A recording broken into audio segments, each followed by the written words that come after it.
The crystal wine glasses clinked as Margaret Chen topped off everyone's drink, her perfect hostess smile never wavering. The monthly family dinner at the Chen mansion was a carefully orchestrated show of wealth and status, where every detail had to be just right. Even the way she looked down her nose at me, her son's wife of 3 years, was perfectly calculated. "So, Emily," she said, swirling her wine with practiced elegance, still teaching at that community college. I dabbed my napkin against my lips before responding. "Actually, I'm a full professor now at State University. Just got tenure last month." "Oh, how quaint."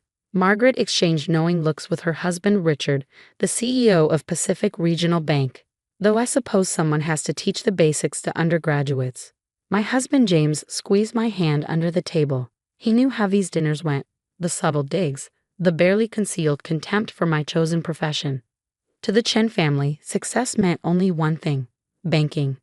"Emily teaches graduate-level economics and monetary policy," James defended, though we both knew it wouldn't help. Richard Chen chuckled, cutting into his perfectly cooked Wagyu steak. "Monetary policy? In a classroom? That's like learning to swim by reading a book. Real banking, real money. That's where you learn how the economy actually works." I caught my sister-in-law Jessica's smirk from across the table. As Pacific Regional's newly appointed Vice President of Investment Strategy, she never missed a chance to reinforce her superior position in the family hierarchy. Speaking of real banking, Jessica chimed in, "Daddy, should we tell them about the new acquisition?" Richard's chest puffed up with pride. Pacific Regional just acquired Midwest Trust. Added another $50 billion to our portfolio. Now that's what I call practical economics. "How wonderful," I said softly, taking a sip of wine to hide my expression. I'd seen the preliminary reports on that acquisition, but they didn't need to know that. Not yet. "You know, Emily," Margaret leaned forward with fake concern. "James mentioned you've been working late recently. If you're finding teaching too demanding, I'm sure Richard could find something suitable for you at the bank. Entry level, of course." James started to protest, but I placed my hand on his arm. "That's very thoughtful, Margaret, but I'm actually quite busy with some research for the Federal Reserve." "The Federal Reserve?" Jessica laughed out loud. "Grading papers for them too." I smiled and turned the conversation to safer topics. Jessica's recent vacation in the Maldives, Richard's new yacht, Margaret's charity gala. Let them talk. Let them assume. They had no idea who really sat at their table. Later that night, as James and I drove home to our modest suburban house, a constant source of disapproval from his family, he apologized again for their behavior. "I'm so sorry, They just can't see past their own world."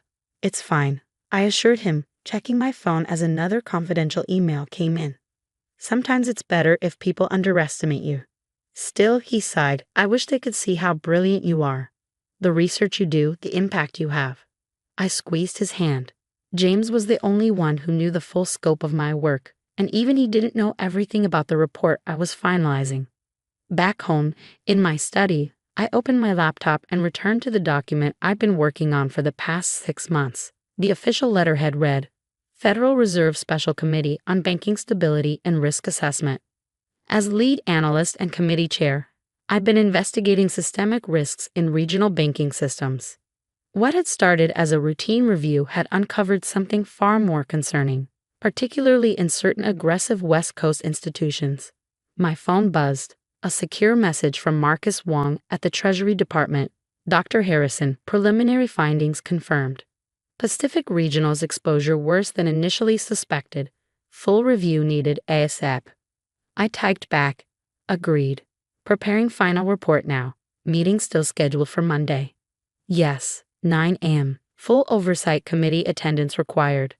I sat back, thinking about Richard Chen's smug announcement of the Midwest Trust acquisition. He had no idea that the bank he just bought was a house of cards, its assets grossly overvalued, combined with Pacific Regional's already precarious leverage ratios.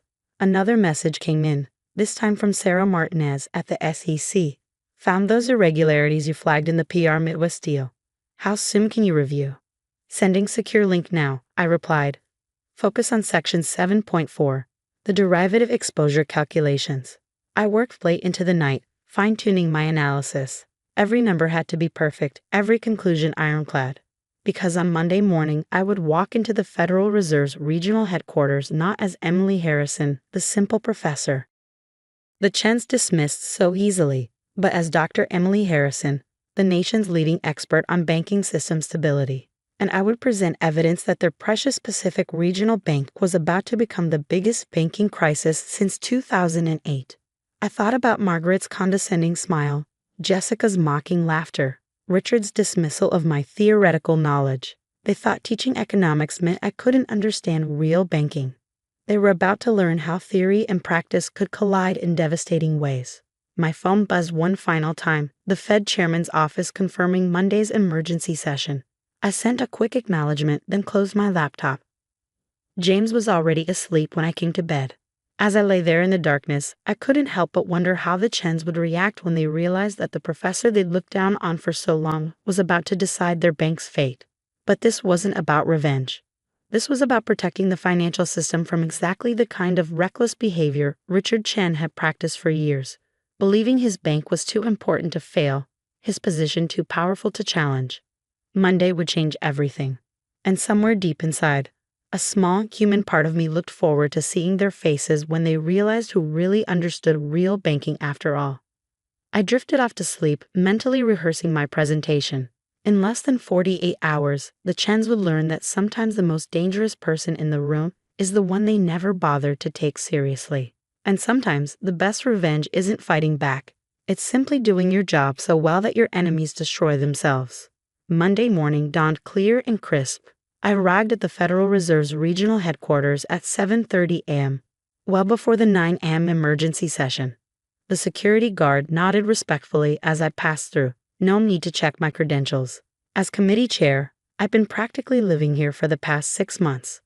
Dr. Harrison, Marcus Wong from Treasury, greeted me in the conference room, already reviewing documents. Final numbers came in from the SEC overnight. It's worse than we thought. I nodded, setting up my laptop. Pacific Regional's leverage ratio? Nearly double what they reported.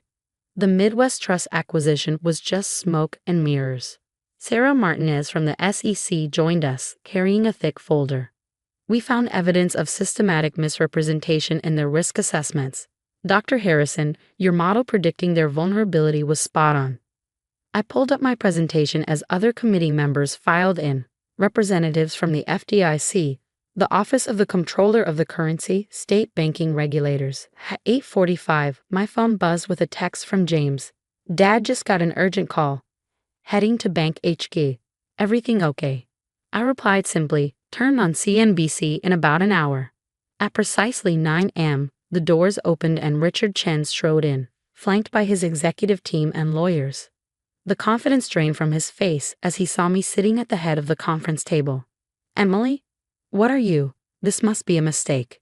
No mistake, Mr. Chen, I said calmly. Please, take a seat. We have a lot to discuss. I was told this was a Federal Reserve Oversight Committee meeting, he blustered. Where is Chairman Williams? Chairman Williams is joining virtually. I gestured to the large screen where several faces were already connected. As committee chair, I'll be leading today's session. Richard's face cycled through confusion, disbelief, and finally dawning horror as he realized the truth. The simple professor he'd dismissed for years was about to decide his bank's fate. For those just joining, I began, my voice steady. I'm Dr. Emily Harrison, chair of the Federal Reserve Special Committee on Banking Stability and Risk Assessment. We're here to address serious concerns about Pacific Regional Bank's stability, particularly in light of the recent Midwest Trust acquisition. The first slide appeared, a complex network diagram showing Pacific Regional's risk exposure. I'd simplified it considerably from my academic work, but it still drew gasps from the room. Over the past 6 months, our investigation has uncovered a pattern of increasingly risky behavior. I continued. Pacific Regional's actual leverage ratio is 38% higher than reported, largely due to hidden exposure in derivatives markets. Richard's lawyer tried to interject, but I held up my hand.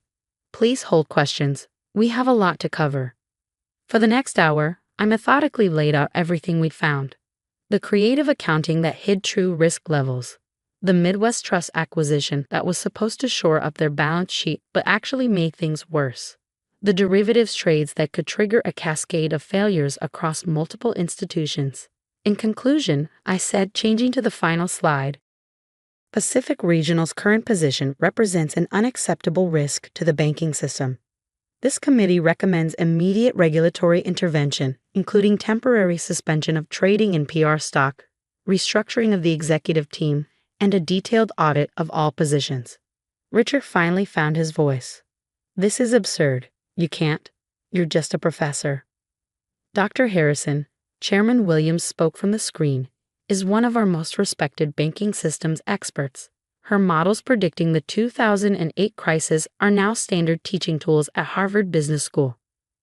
Perhaps if you'd attended any of her lectures at the Fed's annual banking symposium, you'd know that. My phone was buzzing constantly now. News of Pacific Regional's trading suspension had hit the markets. James sent another text. Mom and Jessica watching CNBC. Your name just came up as Fed committee chair. Mom dropped her coffee cup. The next few hours were a blur of technical discussions, legal negotiations, and increasingly desperate attempts by Richard's team to avoid the inevitable. By late afternoon, Pacific Regional stock had dropped 60%. Richard had been suspended as CEO, and federal regulators were installing an interim management team. I packed up my materials as the room slowly emptied, regulators and lawyers breaking into smaller groups to handle various aspects of the intervention. Richard remained seated, staring blankly at the table. Why didn't you tell us? He asked finally. All those dinners, all those times would it have mattered? I replied quietly. Would you have listened to my concerns about your risk management if I had? He had no answer. That evening, I arrived home to find James waiting with a glass of wine and a proud smile.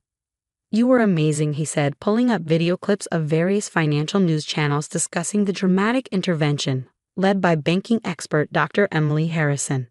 How's your family taking it?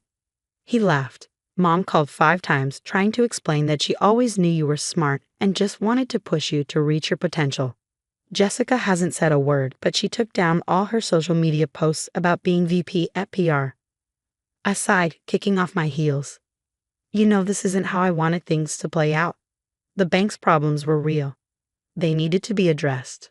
I know, he said softly. That's what makes it even better. You didn't do this for revenge. You did it because it was right. My phone buzzed again. A message from Sarah at the SEC. Preliminary audit findings even worse than expected. Good call on pushing for immediate intervention. Over the next few weeks, the full story of Pacific Regional's problems emerged. Financial papers wrote detailed articles about how a brilliant academic had spotted systemic risks that traditional bank examiners missed. Harvard Business Review requested an article about my analytical methods. 3 major banks hired consulting firms to implement my risk assessment models. The monthly family dinner was, unsurprisingly, canceled. But 2 weeks after the intervention, Margaret Chen appeared at my university office. She stood awkwardly, taking in the academic awards, the published papers, the photos of me with various Federal Reserve governors. She started, then tried again. I'm sorry, Emily. We were wrong about you, about so many things. I gestured for her to sit. Banking isn't just about making deals, Margaret. It's about understanding systems, seeing patterns, managing risk. That's what I teach. That's what I research. Richard always said academic knowledge didn't matter in real banking, she said quietly. Now he's banned from the industry and you're advising the Fed chairman. I leaned forward. Would you like to know what I'm working on now? She looked up, surprised. New models for community banking. Ways to make smaller banks more stable, more competitive. Because banking shouldn't just be about big profits and bigger risks. It should be about serving communities, building sustainable growth. Could you tell me more? For the next hour, I explained my ideas about reforming regional banking. To my surprise, Margaret asked intelligent questions, showing genuine interest. By the end, something had shifted between us. You know, she said as she stood to leave, we're trying to restart the family dinners. At a slightly smaller house now, of course. Would you and James come? I smiled. I'd like that. Though maybe less talk about banking this time? She actually laughed. Definitely less banking talk. 1 year later, I sat in my office at the Federal Reserve, where I now split my time with teaching. A frame on the wall held the Harvard Business Review cover story. The professor who saw it coming. How academic rigor is reshaping banking oversight. My phone buzzed, James reminding me about dinner with his family. These days, the conversations were different. Jessica had found her calling running a microlending nonprofit. Richard, humble but wiser, was teaching business ethics at a local college. And Margaret had become one of my strongest supporters in promoting financial literacy education. As I packed up to leave, I thought about what I told my graduate students in our first class each semester. Banking isn't about power or status. It's about understanding how money flows through systems, how those systems affect real people's lives. Sometimes the most valuable insights come from studying the theory, not just chasing the practice. They listen more attentively now that the Pacific Regional case study is part of the standard curriculum. Walking to my car, I passed a group of students discussing my latest research paper. One of them noticed me and nudged the others. They quickly fell silent, watching me with a mix of awe and nervousness. I smiled, remembering how it felt to be underestimated. "Don't let me interrupt," I said. "Though if you're discussing the section on derivative exposure calculations, I'd be happy to explain my methodology." Their faces lit up, and soon we were deep in discussion about financial system dynamics. Because that's the real lesson in all of this.